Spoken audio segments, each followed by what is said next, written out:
Welcome back to navydoc. In the realm of military aviation, engineers typically design an aircraft and then mount the weapons. But with the A-10 Thunderbolt II, the team at Fairchild Republic did the exact opposite. They placed the largest airborne Gatling gun on the planet on the drafting table, and then proceeded to draw wings around it. Picture a mechanical beast known as the GAU-8 Avenger, accounting for roughly 20% of the aircraft's entire empty weight. When the pilot pulls the trigger, this weapon generates a staggering 19,000 pounds of recoil. To put that into perspective, the combined thrust of both jet engines on the A-10 maxes out at just over 18,000 pounds. This means that, according to the laws of physics, every time it fires, the aircraft is literally pushed backward in midair by its own sheer firepower. And here is a chilling operational reality for anyone on the ground. The A-10's depleted uranium rounds travel faster than the speed of sound. If you hear that iconic "Bert" echoing across the battlefield, you can breathe a sigh of relief because it means you were not the target. Because the intended targets are already obliterated into red mist before the sound waves ever reach their ears. The A-10 Thunderbolt II is the physical embodiment of a specific doctrine. Power lies in survivability, not aesthetics. While modern fighters strive to become invisible to radar, the A-10 chose to become a flying fortress, designed to absorb and withstand direct enemy fire. The core of this resilience is an unprecedented pilot protection structure, a solid titanium bathtub weighing 1,200 pounds. Ranging from half an inch to an inch and a half thick, this armor turns the cockpit into a nearly impenetrable sanctuary against 23mm armor-piercing rounds and the shrapnel of 57mm anti-aircraft flak. Titanium is harder and lighter than steel, but notoriously difficult to machine. To eliminate structural weak points, it is not welded from smaller pieces, but rather forged and bent from massive alloy plates using ultra-heavy tonnage hydraulic presses, technology typically reserved for constructing nuclear submarine hulls. This armor accounts for 6% of the aircraft's total empty weight, wrapping around the lower half, front, sides, and directly behind the pilot's back. Furthermore, the A-10 features a redundant, manual muscle system. If the entire hydraulic system is shredded by an incoming missile, the pilot can still wrestle the aircraft back to base through a purely mechanical network of flight control cables. An unthinkable feat for modern fly-by-wire fighters. The greatest paradox of the A-10 lies in its speed. Cruising at roughly 300 knots, it is considered a crawler compared to supersonic jets. However, this long, straight wing design provides a crucial loiter advantage, allowing it to circle continuously over the battlefield for nearly 2 hours to provide close air support for infantry elements. The General Electric TF-34 engines are not buried inside the fuselage, but are mounted high and pushed aft. This unusual configuration serves two life-or-death purposes.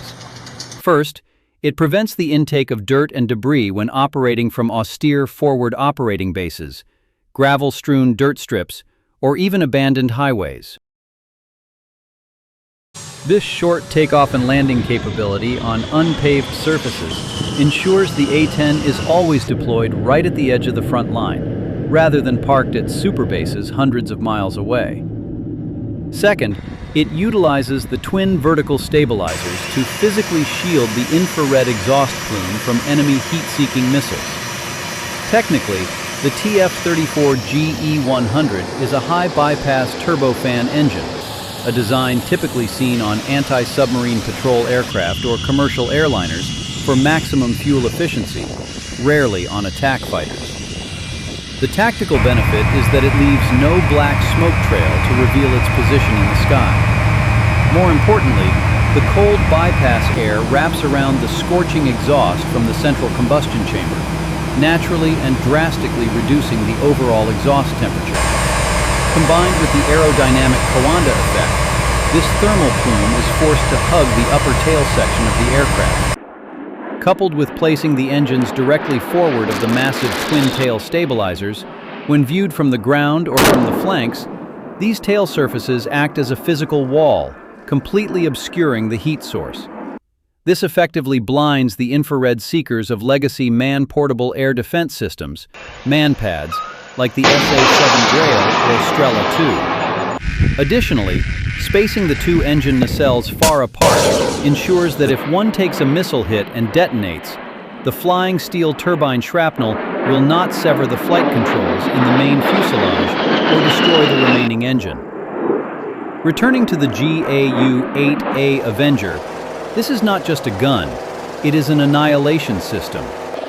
Firing at 3,900 rounds per minute, each depleted uranium projectile possesses a self-sharpening characteristic as it punches through the thickest armor steel, after which thermal friction causes the target to violently combust from the inside out. Beyond the main cannon, the A-10 carries a 16,000-pound arsenal across 11 hardpoints. From anti-tank Maverick missiles, the classic pairing that allowed the A-10 to use imaging infrared seekers to hunt down and turn thousands of Iraqi tanks into scrap metal from 12 miles away in the dead of the desert night, to GPS-guided JDAMs and cluster munitions. The A-10 is a purely mechanical machine, simple yet virtually unbreakable, engineered to absorb the most catastrophic battle damage and still remain in the fight. Entering 2026, when many believed the A-10 was just waiting to be relegated to a museum, the Warthog has once again proven exactly why it remains the ultimate terror for any enemy on the ground through grueling, real-world combat operations. December 2025. A bloody ISIS ambush in Palmyra, Syria, claimed the lives of 2 American service members and an interpreter. The response from Washington was immediate and ruthless. Operation Hawkeye Strike was launched.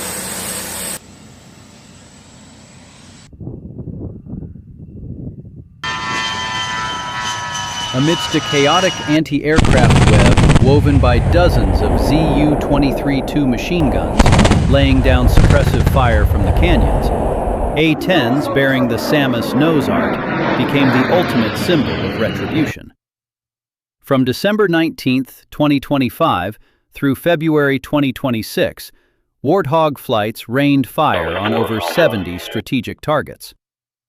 The advantage of bedding down, right on the front lines of northeast Syria, turned the A-10 into an unbeatable rapid response force. Exploiting its ability to fly slow in the dead of night, combined with night vision goggles and thermal targeting pods, A-10 pilots easily detected the heat signatures of insurgent pickup trucks. The terrorists were caught completely off guard. The A-10 dropped GBU-38 JDAMs to seal the cave entrances, then dove in, unleashing a storm of 30mm cannon fire to grind escaping fighters into the dust.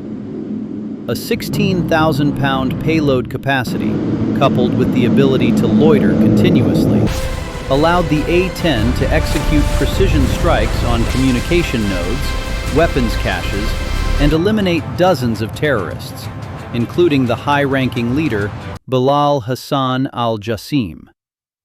This was a steel-cold declaration. In counterinsurgency warfare, there is nothing more terrifying than the low-altitude presence of an A-10. Not just dominating the dirt, in February 2026, the A-10 left its mark in a completely new role: naval protection. In the Arabian Gulf, A-10 flights conducted close air support for the USS Santa Barbara. This represents a highly unique shift in tactical doctrine. The U.S. military tradition has always maintained a clear sea-sky boundary between the Navy and the Air Force. However, entering the era of littoral combat, the threat does not come from massive destroyers, but from asymmetric maritime militias. The enemy this time was not tanks, but the swarm tactics of insurgent groups, utilizing dozens of explosive-laden fast attack craft. Shipboard defense systems like the Phalanx CIWS or the short-range RIM-116 RAM run the risk of saturation, but the A-10, with its slow flight capability and 30mm Avenger cannon, solved this equation with ease. It laid down a devastating curtain of fire, shredding the enemy boat formations from a safe standoff distance before they could close in on the target. The horrific kinetic energy of the depleted uranium rounds easily punched through the fiberglass composite hulls of the skiffs, detonating the suicide payloads from 3 miles out. The dispersion of the rounds when fired from an aerial dive angle creates a wide-area kinetic net across the surface of the water. Supersonic fighters like the F-35 are too fast and burn too much fuel for this bodyguard duty, while the A-10 proved this is a perfect ecological niche for its twilight years. The rise of cheap suicide drones in recent conflicts has rocked NATO's billion-dollar air defense networks. The reason for this specific resurrection lies in unique aerodynamics. Suicide UAVs like the Shahed 136 fly at incredibly slow speeds, roughly 115 miles per hour, with a thermal signature and radar cross-section of near zero. For supersonic jets like the F-16 or F-35, dropping altitude and bleeding airspeed to tail a tiny drone is a highly dangerous endeavor. But for the A-10, slow speed and long straight wings are an absolute advantage. It can loiter for hours, patiently trail the target, and leisurely execute the kill. The unrestricted visibility from the bubble canopy allows the pilot to visually lock onto the target, stabilize the aircraft alongside the Shahed, and finish it off. However, the true golden insight lies in the asymmetric economics. Prior to 2026, the U.S. military routinely had to expend million-dollar interceptor missiles to shoot down cheap drones costing only a few tens of thousands of dollars. This is a budget bleed that cannot be sustained long-term. Using a hypersonic missile to shoot down a carbon fiber shell powered by a moped engine is an attrition equation where the logistics defeat inevitably falls on the U.S. The adversary doesn't need to win on the battlefield. They only need to mass-produce tens of thousands of plastic drones to deplete advanced missile stockpiles and bleed the U.S. defense budget down to the last penny. The solution is the combination of the A-10 and the APKWS II missile. By strapping a laser guidance module onto cheap 70mm hydro rockets, the U.S. Air Force created a precision interceptor for just $30,000 a shot. The APKWS II system is a piece of plug-and-play engineering genius. Engineers didn't need to build a new missile.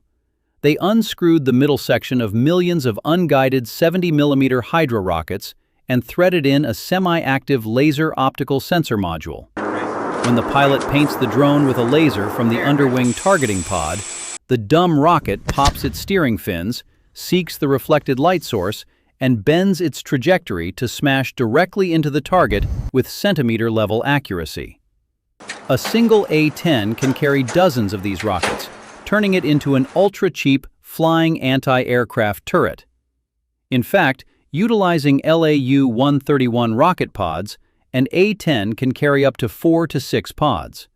In a single sortie, one aircraft can wipe out an entire swarm of dozens of suicide UAVs at a total cost that is less than half the price of a single Patriot interceptor missile. The combat record of the A-10 Ares, displaying 2 Shahed drone kill marks in October 2025, is the most satisfying answer to the skeptics. The A-10 is breaking the enemy's swarm tactics, demonstrating that traditional mechanical values, when intelligently updated, can be more effective than flashy million-dollar toys. Despite being revered as a guardian angel, the A-10's history is not just glory. It has its dark, haunting chapters. One of the biggest stains on its record is the risk of friendly fire. In the fog of war, the necessity for A-10 pilots to fly close to the deck, sometimes relying on binoculars or the naked eye to identify targets, has led to tragic incidents. Harsh criticism from defense communities reminds us that romanticizing the brrr sound is an insult to the troops who witnessed their own comrades torn apart by A-10 fire due to misidentification. Even though modern data link systems now mark Allied positions on the cockpit displays, the inherent risk of unleashing cannon fire at such close proximity remains a psychological ghost that is hard to erase. Compared to fifth-generation fighters capable of dropping GPS-guided smart bombs with absolute precision from tens of miles away, the A-10's strafing run approach feels far more primitive and risky in modern combat. Then there is the problem of obsolescence. In a high-intensity conflict against near-peer adversaries possessing integrated multi-layered air defense systems, IADS, the A-10's 300-knot speed and massive radar cross-section turn it into a lumbering target. The future battlefield is not just insurgent groups with scattered anti-aircraft guns.